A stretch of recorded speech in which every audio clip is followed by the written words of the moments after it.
The fact that I got to meet Snoop was awesome. He looked for me. But every now and then I go out and I wanna meet people. I wanna see cool things. And for example, comedy. I'm a huge fan of comedy, not just performing it, but I love going to shows. I go to a comedy show every now and then alone.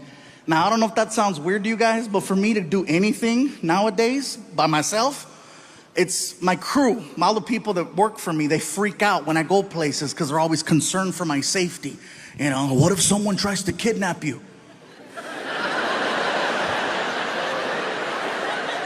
Well, they're gonna earn it. I got into a fight with some of my team members and I said, you know what, I'm going out. I bought myself a ticket and I went to go watch Chris Rock one night in concert. Now, I says, you know what? Maybe I can make my way backstage and I don't know, if I get lucky, maybe I'll say hi to him. I've always wanted to meet him.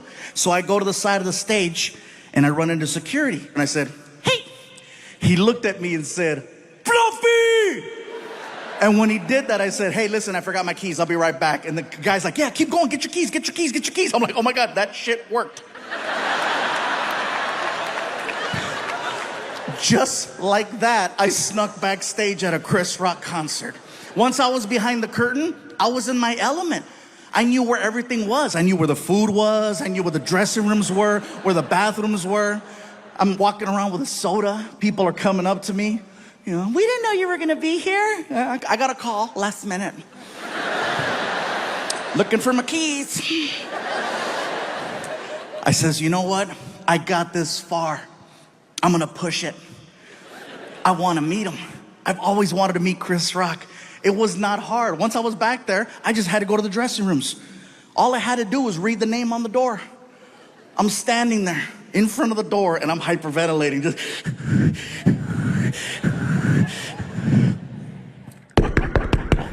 The door opens up and there's this man in there, this bodyguard who's just massive. I'm a big guy, but damn, dude was huge.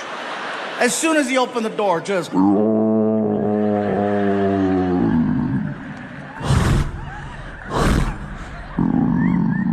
Welcome to Jurassic. Big! Grandote! And I'm standing there and I'm like, hi. And he's like, can I help you? Yes, my name is Gabriel. I'm a comedian and I wanted to see if I could say hi to Chris Rock, if that's possible. You say you're a comedian? Yes. Well, then you understand Chris is going over his material right now. He really ain't trying to talk to nobody. So I'll tell you what, player, if you want to come by after the show, you're more than welcome to. But right now, it's not a good time. Chris Rock is a busy man.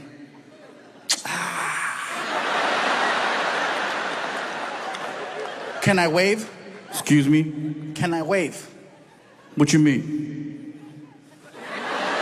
Can I wave at Chris? I don't have to come in. Can I wave? Chris Rock is in the room. He can hear the stupid conversation that's taking place. I know this because I can hear Chris Rock in the background. What's going on? Who's at the door? Move out the way. Yo, Chris, I got this, man. I got this. Move! All right. And the guy stands to the side, and now I'm looking at Chris Rock. And he recognized me. And it freaked me out. Oh, yeah, it freaked me out. He's like, ah, shit. Look who it is. Look who it is. It's the king of the Mexicans.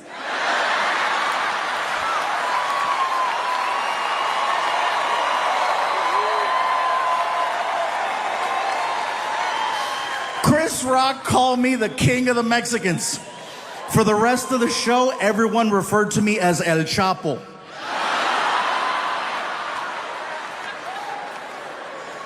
I was celebrating the fact that I got away with that for so long. For so long. I snuck backstage at Chris Rock. I snuck backstage. Until karma showed up one day. In the form of the most extreme fan I have ever had in 20 years of me being a comedian. I had someone who not only made it backstage, this person paid to get into my dressing room. Okay? Yeah, he didn't pay me, by the way. He didn't pay me. I'm an honest hoe. Okay? I made no money that day, all right? Yeah, if I would have gotten paid, you wouldn't be hearing this story. Here's the thing. I walk into my dressing room from the bathroom. I just finished showering up and I'm in a towel. I walk into the room, come to find out later that this man was a very wealthy businessman in the community, okay? And when I walked into the room, he's wearing a very, very nice suit. So when I saw the suit, I didn't give it a second thought because he looked professional. I thought maybe he was the general manager of the building, one of the concert promoters. He could have been someone's agent. So when I walked in the room, I'm like, Tao, can I help you? He looks at me, and it was the most uncomfortable conversation I have ever had. He looks at me and says, listen.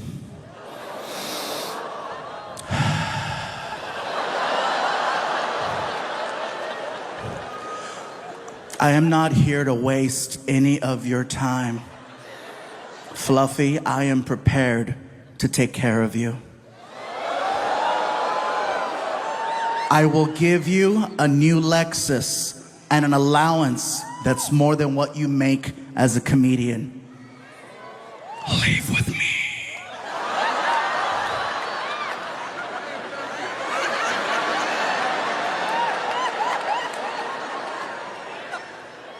I was never more disgusted and offended at the fact that I was not gay.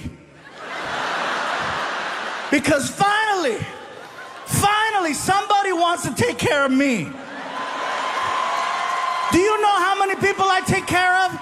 No one's ever offered me a Lexus, and they should. I felt horrible saying no to this guy. I still think about it. I still have the number. Houston, I'm gonna tell you something, and I don't know how this is gonna go over, but I'm gonna say it. I would be an amazing gay partner. I would, all the way up until that one part, but even then. Have you ever driven a Lexus? Those are nice. Sometimes you gotta take one for your own team. I'm just saying.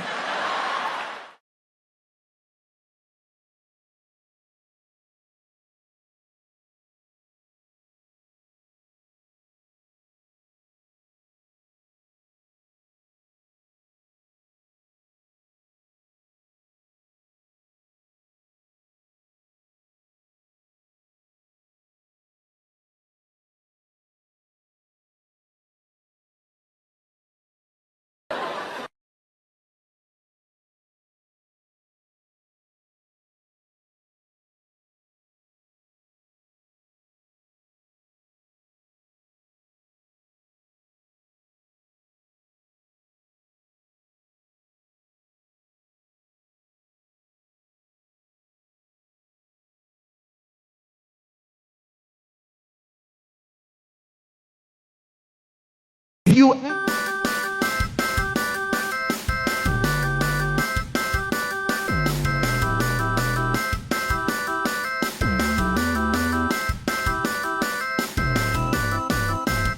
It's an honor.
And by the way, you guys, since the last time we were here, I've had a few things change in my life. Some things happened that were so crazy that I couldn't even believe that it was a possibility.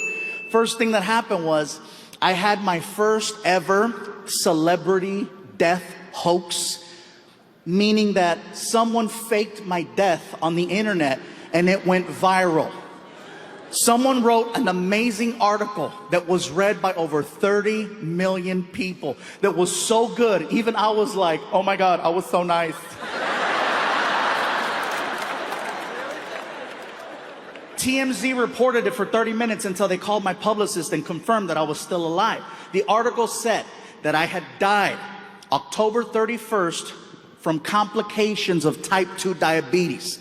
And in my head, I'm thinking to myself, that's a hell of a day to kill a diabetic. You know what I mean? That's like killing Santa on Christmas Eve. 30 million people read this article. No one thought to call me. Except Martin. That's right. Martin was the only one that called me. And I think that was just to verify that he still had employment. I got that phone call. Hello? Martin was like, hey, you dead? No, man, I'm good. I figured you would have texted me. And I would have, because that's the kind of friend I am, you know? I even asked my son Frankie, I said, Frankie, did you hear I died? That's what they meant. I go, what do you mean that's what they meant? Well, my friends were asking if you were okay. I go, what'd you tell them? I hadn't seen you. And so, well, apparently I died. Welcome back. And that's another thing that's changed, you guys. My son Frankie is now 18 years old and 1 week away from graduation.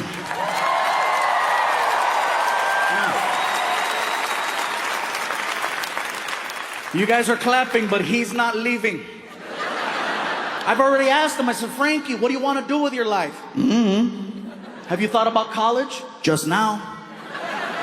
I'm like, Frankie, you do realize that all you need to do is get accepted. I tell a lot of jokes. I will pay for your entire college education, no matter where you want to go. As long as you get accepted. What do you think about that?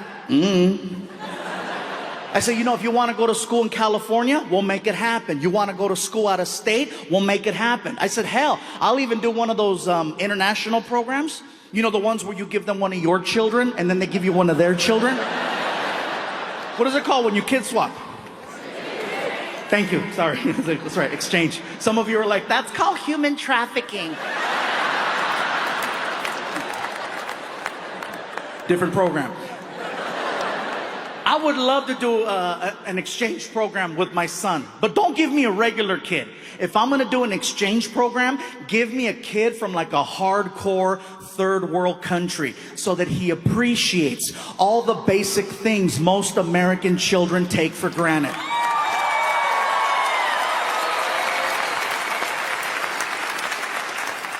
That's why I say, give me little Tombutu. Give me Tombutu. I would love Tombutu, and Tombutu would love me. Mr. Fluffy? Yes, Tombutu. I was wondering, what time do we go to sleep? You go to sleep whenever you like. This is your room. We sleep next door. All of this is for Tombutu? Yes, all of this is for Tombutu. In my village, 2 families sleep in an area this big. Well, here in America, one big-ass Mexican kid sleeps right here. Enjoy. And then I would take him to like IHOP or Denny's and let him order whatever he wants and just watch him lose it. You know? This is the Thanksgiving I heard of. Thank you, Mr. Fluffy. Thank you. If there is anything Tombutu can do for you, please tell me. Anything. Can you help me take out the trash? For you, I will eat the trash. Meanwhile, my son's on the other side of the world on top of an elephant trying to get Wi-Fi.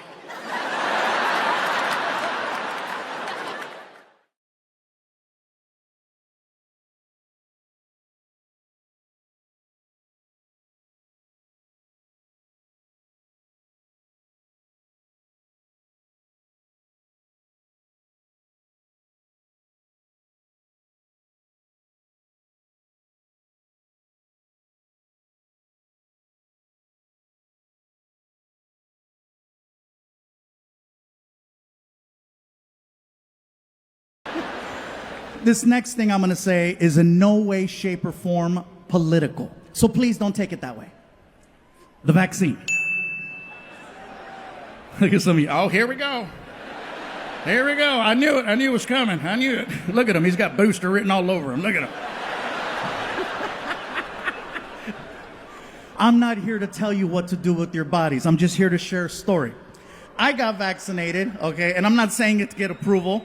I'm just telling you because, hey, look, I was 85% of the underlying conditions. At this point, I'm rolling the dice. Plus, I wanted to work. I got the vaccine, but it was one of those things where, in the beginning, when you wanted to get the vaccine, you couldn't just walk into a CVS. You had to make an appointment, and it was a drive out. You couldn't just show up. Because I tried. Oh, I tried using the face. I'm like, hey. Apparently this only works at Red Lobster. Oh yeah, I could show up at Red Lobster at 8 o'clock on a Saturday. It's on. Do you have reservations? It's Fluffy, make biscuits! But for the vaccine, no, I made my appointment like everyone else. It was a drive-out location, There's a little speaker box. May I help you? This is very familiar. Yeah, let me have a large vaccine. Pfizer, Moderna. I got a coupon, whatever's free. Pull up to the window. And then I pull up to the next window. And then a guy who's all covered up. He's got the whole,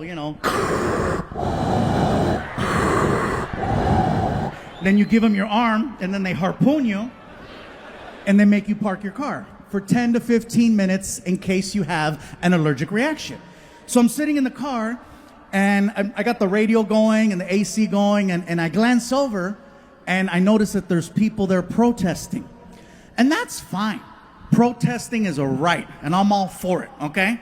My problem is when protesters leave the sidewalk and get right in your face.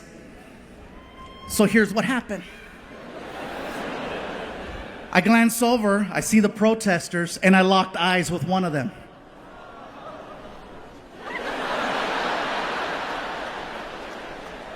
And I could do this all day. I'm in the car, right? Like, what?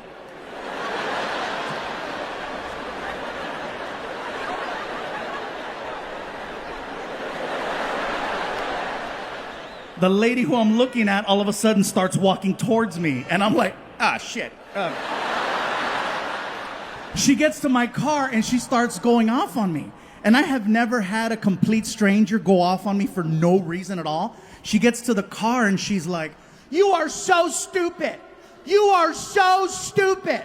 How could you get the vaccine? How could you get the vaccine? You have no idea what you just put inside your body, dumbass." I didn't know what to say. I was like, "Bitch, I eat chorizo."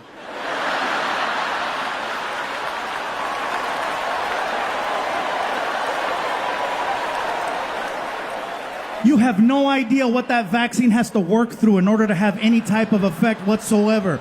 It's got to go through years with the chorizo, chicharrón, carnitas, carne asada, freaking hot dogs, bologna, spam, menudo, caldo de res. Oh. It's got to go through the gauntlet.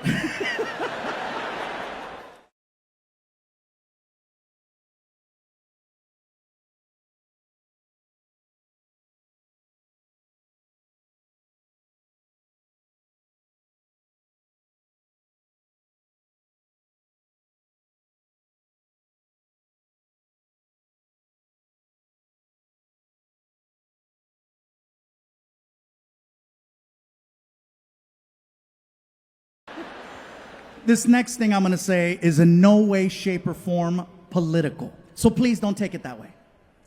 The vaccine. Look at some of you. Oh, here we go.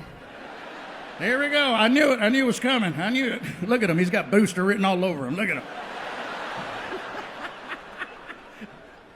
I'm not here to tell you what to do with your bodies. I'm just here to share a story. I got vaccinated, okay, and I'm not saying it to get approval. I'm just telling you because, hey, look, I was 85% of the underlying conditions. At this point, I'm rolling the dice. Plus, I wanted to work. I got the vaccine, but it was one of those things where, in the beginning, when you wanted to get the vaccine, you couldn't just walk into a CVS. You had to make an appointment, and it was a drive out. You couldn't just show up. Because I tried. Oh, I tried using the face. I'm like, hey. Apparently this only works at Red Lobster. Oh yeah, I could show up at Red Lobster at 8 o'clock on a Saturday. It's on. Do you have reservations? It's Fluffy, make biscuits! But for the vaccine, no, I made my appointment like everyone else. It was a drive-out location, There's a little speaker box. May I help you? This is very familiar. Yeah, let me have a large vaccine. Pfizer, Moderna. I got a coupon, whatever's free. Pull up to the window. And then I pull up to the next window. And then a guy who's all covered up. He's got the whole, Then you give them your arm, and then they harpoon you, and they make you park your car for 10 to 15 minutes in case you have an allergic reaction. So I'm sitting in the car, and I got the radio going and the AC going, and I glance over, and I notice that there's people there protesting. And that's fine. Protesting is a right, and I'm all for it, okay? My problem is when protesters leave the sidewalk and get right in your face. So here's what happened. I glance over, I see the protesters, and I locked eyes with one of them.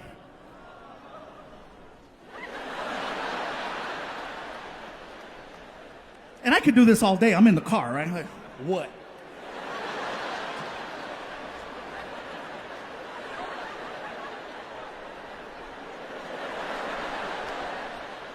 The lady who I'm looking at all of a sudden starts walking towards me, and I'm like, shit. She gets to my car and she starts going off on me. And I have never had a complete stranger go off on me for no reason at all. She gets to the car and she's like, "You are so stupid. You are so stupid. How could you get the vaccine? How could you get the vaccine? You have no idea what you just put inside your body, dumbass." I didn't know what to say. I was like, "Bitch, I eat chorizo."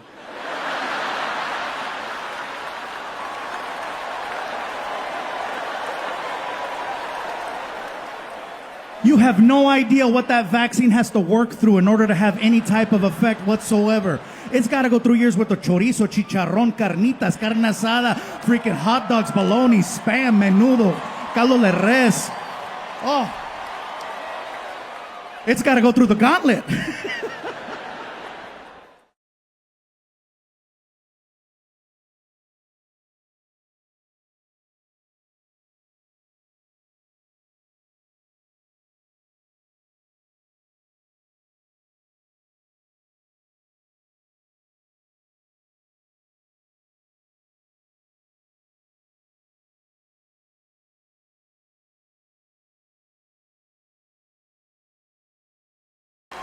Because, after COVID, I wasn't sure what was going to happen. You know what I'm saying? Like, the only good thing I can say about 2020 for me was the fact that for some reason I managed to lose 70 pounds.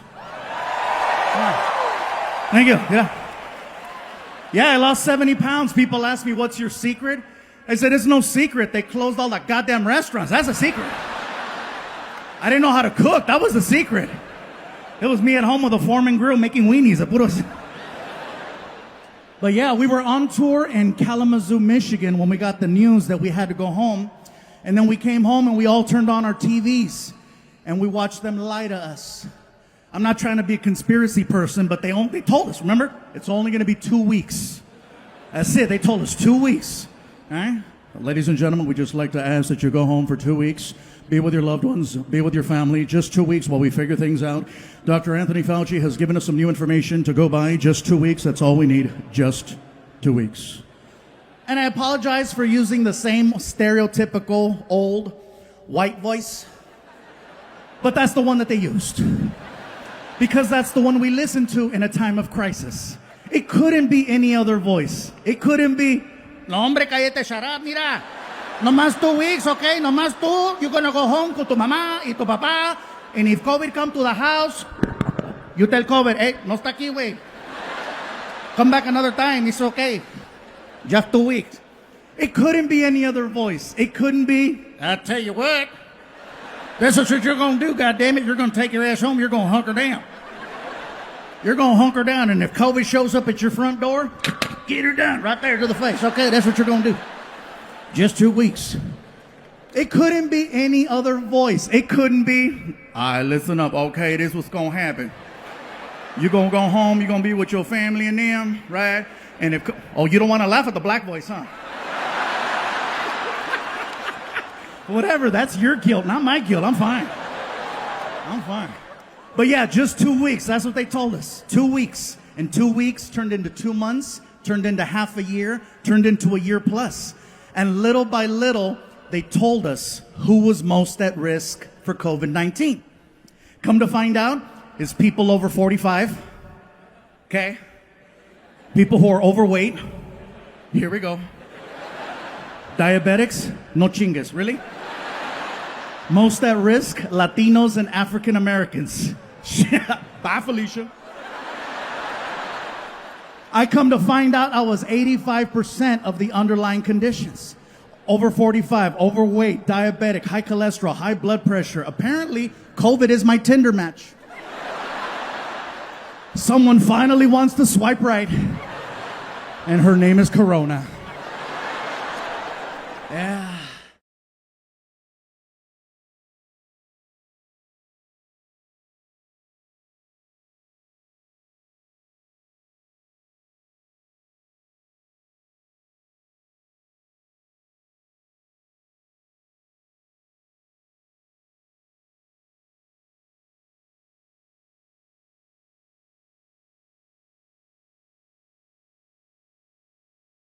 One year ago, this city was flipped upside down by a hurricane. Un cabrón named Harvey. And they said that this city would never be the same. I think it's beautiful that a year later, we're all here celebrating together the fact that this city is resilient. And you guys persevered. Houston strong, baby.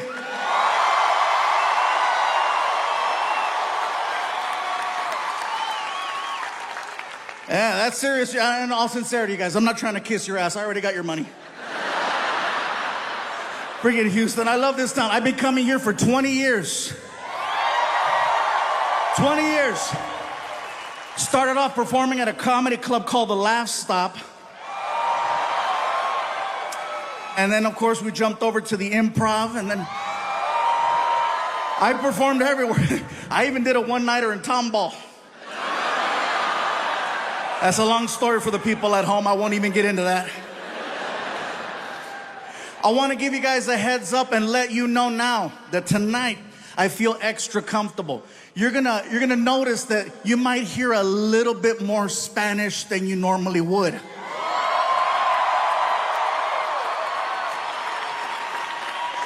And you can't do that just anywhere, but you can do that in Houston. Now, to everyone watching at home who's freaking out, like, Oh my God! I didn't sign up for this. if I say something in Spanish, my promise is to translate immediately so that everyone enjoys the show, okay? Because I know the second I said Spanish, people are freaking out, you know? All the people that drove in from the Woodlands are like, hey.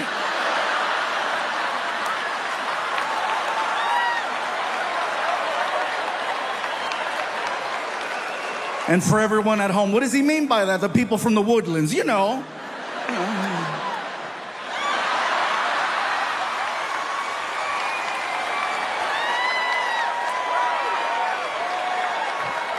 I know he is not referring to us. The nerve of him. He needs to go back where he came from, over by Airline Road.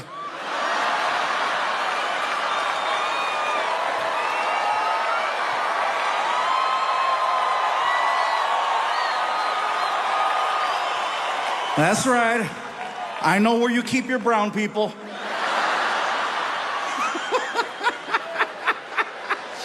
This is awesome. This always pisses off Netflix. They're like, Gabriel, we really wish you would just do a show that's general, that everybody understands. Why do you have to make your show so personal? Only people in that city are going to get it.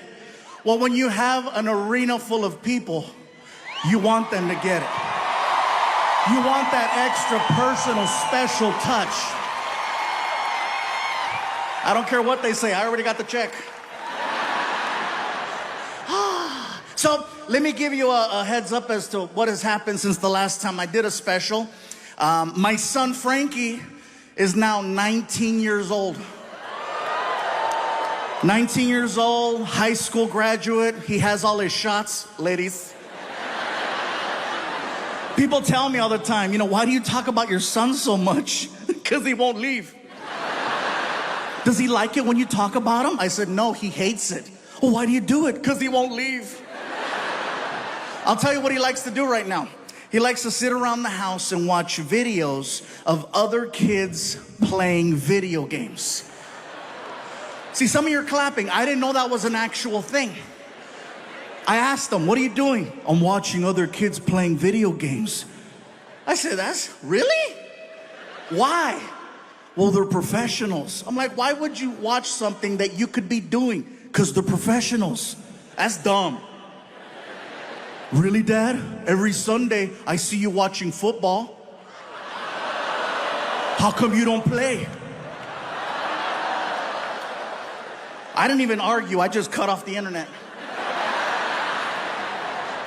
My son's problem right now is that he has, according to him, too many options.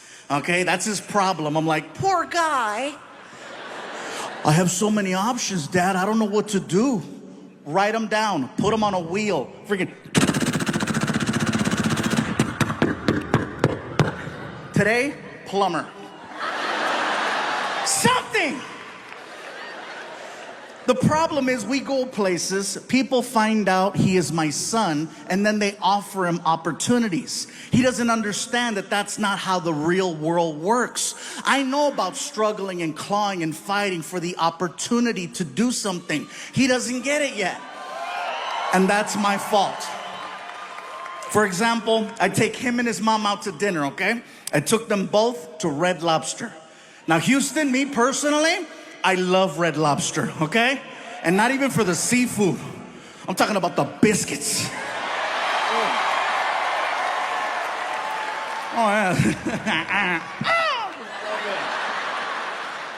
So we're sitting there and we're having a conversation with our son about life, opportunity, what does he want to do with himself? And as we're talking to him, the manager from Red Lobster walks over to our table. And he's being really cool, right? He's like, hey. And I'm like, hey. He looks at my son. Is this the infamous Frankie? I said, why, yes, it is. He just graduated. Congratulations. And he's looking for a job. The manager goes, oh, say no more. And he gives my son a business card. And then he starts to say, listen, Frankie, this is all you have to do. Just go online and fill out the application. Once it's registered, call me personally, and I'll see to it that you get an interview. The only position we have available right now is for a host, but there's plenty of room for opportunity here at Red Lobster. Besides, you got one hell of a reference. And then he walked away, and I was like, oh my God. I'm gonna get free biscuits.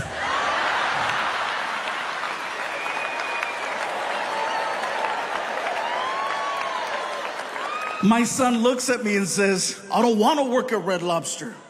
I said, Frankie, no one is making you work anywhere. This is just another opportunity that you're wasting. Okay, no Red Lobster. What's your plan? Oh, I don't know. I got frustrated, so I raised my voice. Well, you better start thinking. His mom didn't like that. Don't talk to him like that. I said, look, biscuit blocker.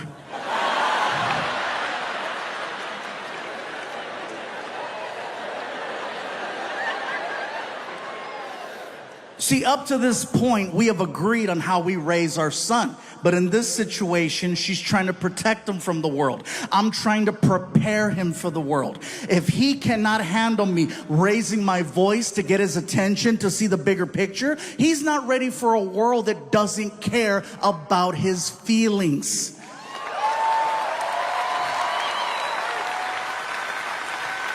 So I say, you know what? I gotta have a one-on-one with him. I gotta have a one-on-one without...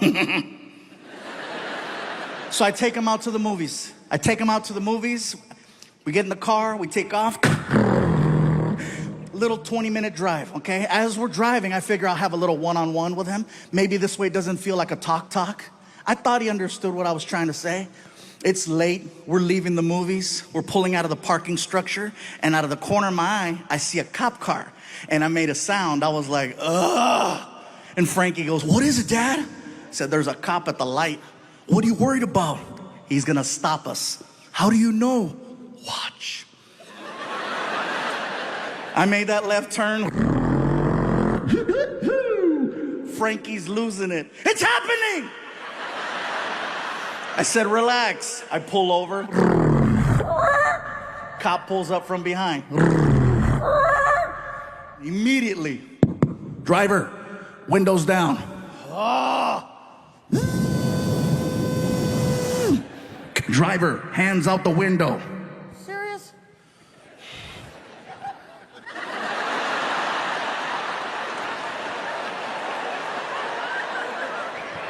Both of them. I can't, I'm fat! He gets to the window, and he's got the flashlight, and he shines the light right in my face. He's like, license? Yeah. Here. He takes the license, and then, of course, do you know why I stopped you? Officer, no, I don't, but I'm sure you're about to tell me. You don't have a front plate on your car. I said, officer, you're absolutely right. I do not have a front plate on my car, but my name is actually on the front of the car. Excuse me, my name is on the front of the car. I own a 2012 Ford Flex, and the Ford Flex has the actual word flex written on the hood. I have a friend who does custom automotive work, and he took all the letters off the car except for the letter F, and he made letters so that it spells fluffy on the hood. Okay? Yeah, it sounds impressive. You can do it too for like $23. It's not that bad. They're like refrigerator magnets. You can even move them. Like one day a letter flew off and it said foofy. Look at me, que pendejo. I know, stupid, right? So the officer walks around to the front of the car and he takes his flashlight and he shines the light right on the hood. And he does this, he goes, I knew it! And my son goes, what does that mean? I said, that means we get to go.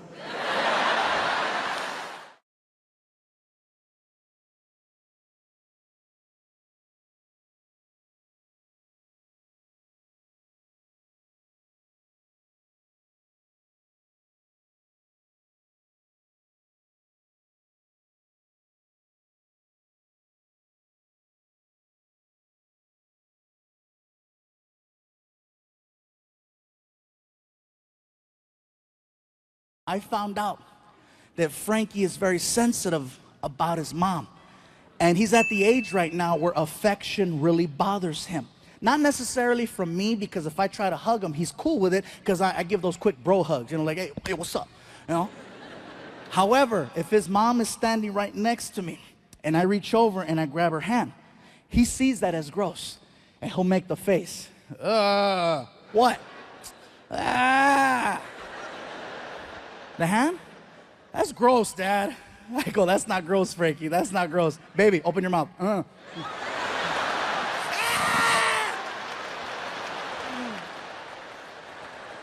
That's his weak spot, and I go for it every single time. One day I was ironing one of my shirts that I was gonna put on, right? I'm ironing the shirt and I'm talking to him about his grades. As I'm talking to him about his grades, there's a car driving in front of the house, and the stereo was really loud, and you could feel the bass. So I started dancing. Oh, yeah. Frankie starts laughing, right? And it felt good. I was making my son laugh. But then he starts pointing. Why are you pointing? Because you're fat. Your fat's going everywhere. Your fat's going everywhere. I go, really? My fat's going everywhere? Well, guess what? This fat makes your mom horny.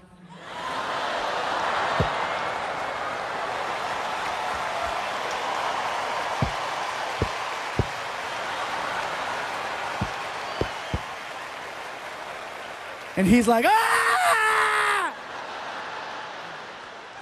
If I ask him to do something and he doesn't do it, like for example, as parents, you want your kids to go to sleep by a certain time because you need them to wake up in time to get ready for school.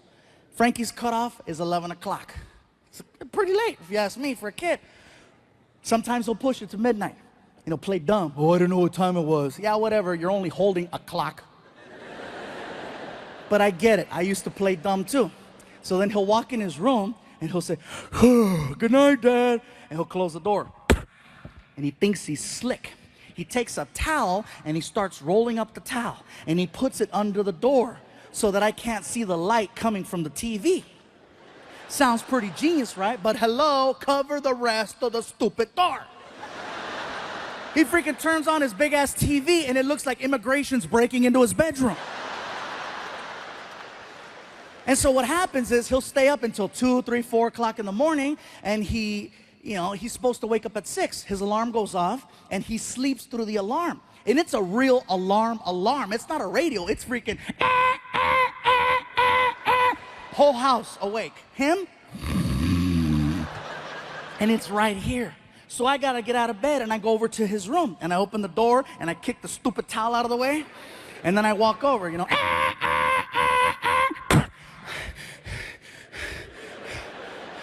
and I yell, Frankie! Frankie! Nothing. So I shake him.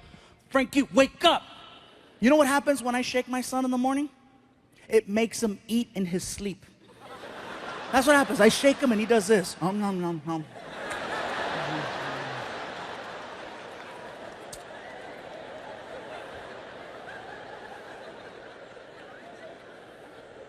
So you know what I do?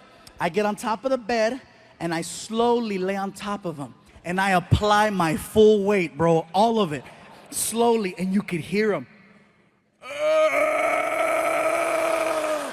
Oh God, oh God, you're too big, you're too big. And then I whisper in his ear, that's what your mom said.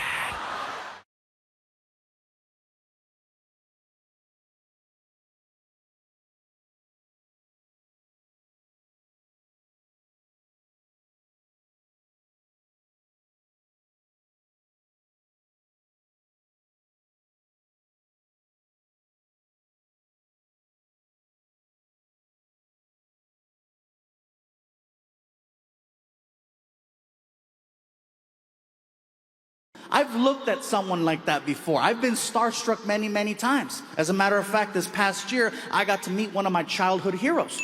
I got to meet Arnold Schwarzenegger.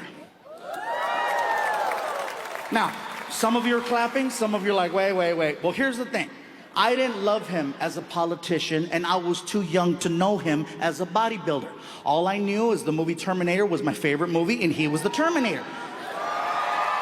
So, here's the story. I'm in LA at this red carpet event for some movie that I still haven't seen. I'm standing there with my publicist, okay? I'm standing there with my publicist, and she's explaining to me how the red carpet works. Listen, Gabriel, this is what's gonna happen. You're gonna go down the red carpet, and then the paparazzi's gonna start taking photos of you, and then someone's gonna ask you some questions. It's a lot of fun. Then we'll go inside, and then we'll go to the after party. It's gonna be great. As she's telling me this, I'm looking around, and I look over and I notice, I see him. I see Arnold Schwarzenegger, and I freak out.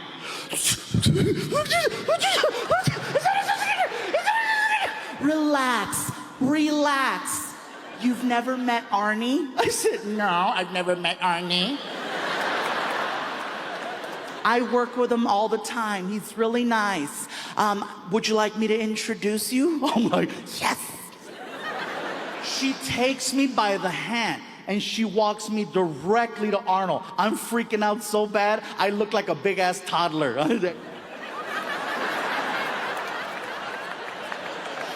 We get over to Arnold Schwarzenegger's area, and he's Arnold Schwarzenegger. He's already got a big group of people around him waiting to take a photo. So I'm just patiently waiting. As I'm watching him, you guys, I gotta tell you right now, no one on this planet is better at meeting people than Arnold Schwarzenegger. He is the greatest people meter I've ever witnessed. And the reason I say this is because when you meet him, he's very engaging. He grabs your hand, he pulls you in, he looks at you in the eyes, and he turns it on. When you meet Arnold, you get exactly what you think you're gonna get. It's awesome to watch. You know? How are you? So nice to meet you. You're so strong. You pump iron. Hey, look at you. This is incredible. Got these lights and this red carpet. This is incredible. Excuse me. How are you? Hey, you're so strong. You pump iron. This is incredible. Look at you.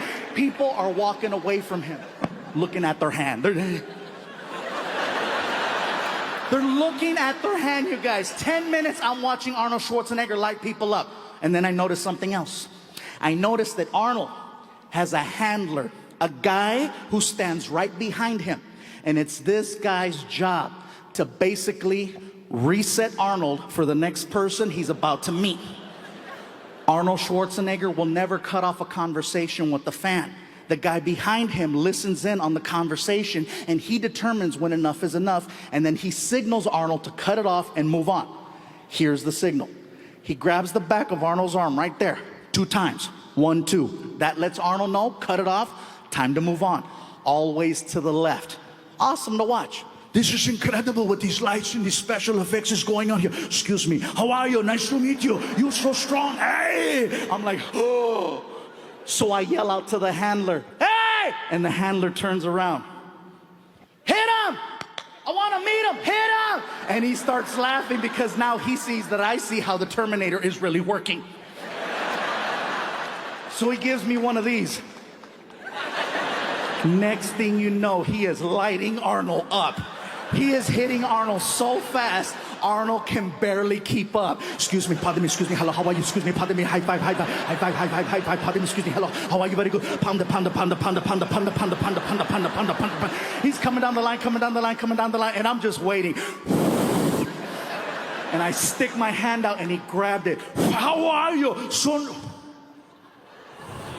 I recognize you. I know who you are. You're the comedian who does the joke about the Indian man trying to rob a bank, but he cannot rob the bank because they are making fun of him. And in my head, I'm like, he knows me! Outside, I'm like, yeah, that's me. You are hysterical. Give me your contact information. You are the funniest person. Excuse me. How are you? Nice to meet you. You're so strong. Meeting Arnold is like a really good roller coaster. You want to go to the end and meet him one more time. You know what I'm saying?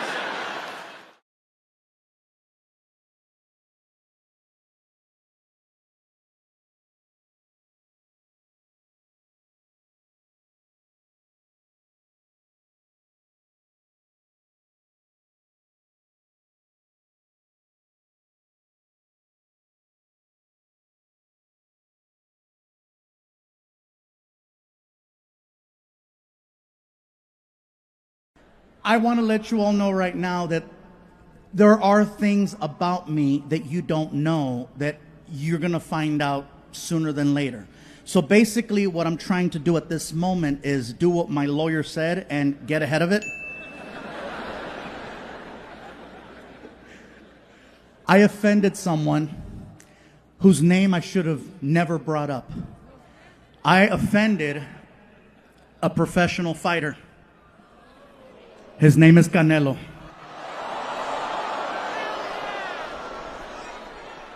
I know. Go big or go home. If you are not familiar with who Canelo is, give me a few seconds to explain. Canelo is arguably one of the best fighters in the world. Okay? You cannot miss him. He is in fact Mexican, but he does not look traditional. Canelo is in fact the whitest Mexican on earth. He's super white. He's so white, he's redhead. Canelo is a red-headed white Mexican fighter. He is so white, even Donald Trump was like, you can come. Super white. But then he opens his mouth and you realize, oh, Canelo, he's not local. So here's how I got in trouble. A comedy friend of mine by the name of Ron White reached out to me. And Ron White invited me to be part of his Tribute to the Troops comedy show for the Nashville Network. And I told Ron, I said, Ron, I'd love to do the show. Anything for the troops, let's do this. So the show taped in Vegas. And it's a couple other comics plus myself, and Ron White's the host. He brings me up on stage, and I figure I'm only doing 10 minutes, okay? I might as well just do references to Las Vegas since everybody knows Vegas. So I started talking about boxing. And then I brought up Canelo. And here's where I got in trouble. I said, Canelo is my favorite fighter of all time. I just wish... And it was all downhill after that. I said, I just wish he would not do interviews in English because English is not his strong language. And if you're a professional fighter, hear me out. If you're a professional fighter, you need to sound confident, engaged, threatening, aggressive, on point, in your face. And in Spanish, he does. In English, not so much.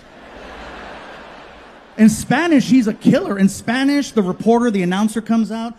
Aquí estamos con Canelo Álvarez que se va a pelear contra Floyd Money Mayweather este fin de semana en pay-per-view en el MGM Grand en Las Vegas, Nevada. I know some of you heard that right now and you're like, oh my God, I think I understand Spanish. Because you do. So then the reporter will look at Canelo and ask him about the fight. Canelo, ¿qué vas a hacer en tu pelea? Canelo takes the microphone. He's a man of few words, but he's on point. He looks at the camera and he's like, pues mira, lo voy a pegar así, va a pegar el piso. Shas. Así mero, no se lo pierde ese fin de semana en el MGM Grand, Las Vegas, Nevada. Canelo Álvarez contra Floyd Money Mayweather. No se lo pierda. Same exact interview. English.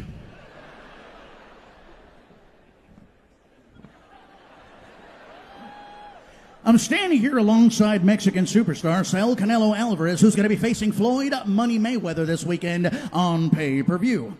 Canelo, what is your strategy and your plan of attack going into this weekend's fight against such a technical opponent, if you will? A man who has single-handedly redefined the sport of boxing. What is your plan of attack going into the fight?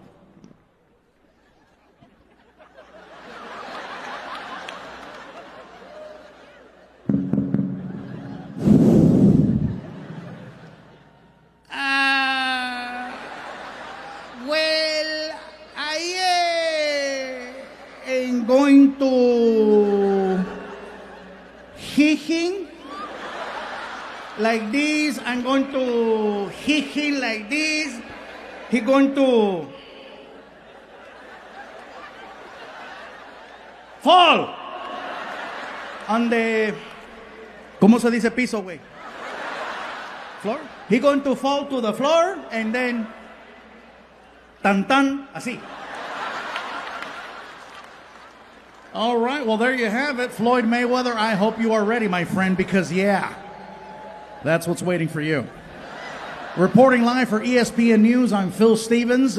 Back to you in the studio, and we're out. The hell was that, goddammit? Why did you warn me?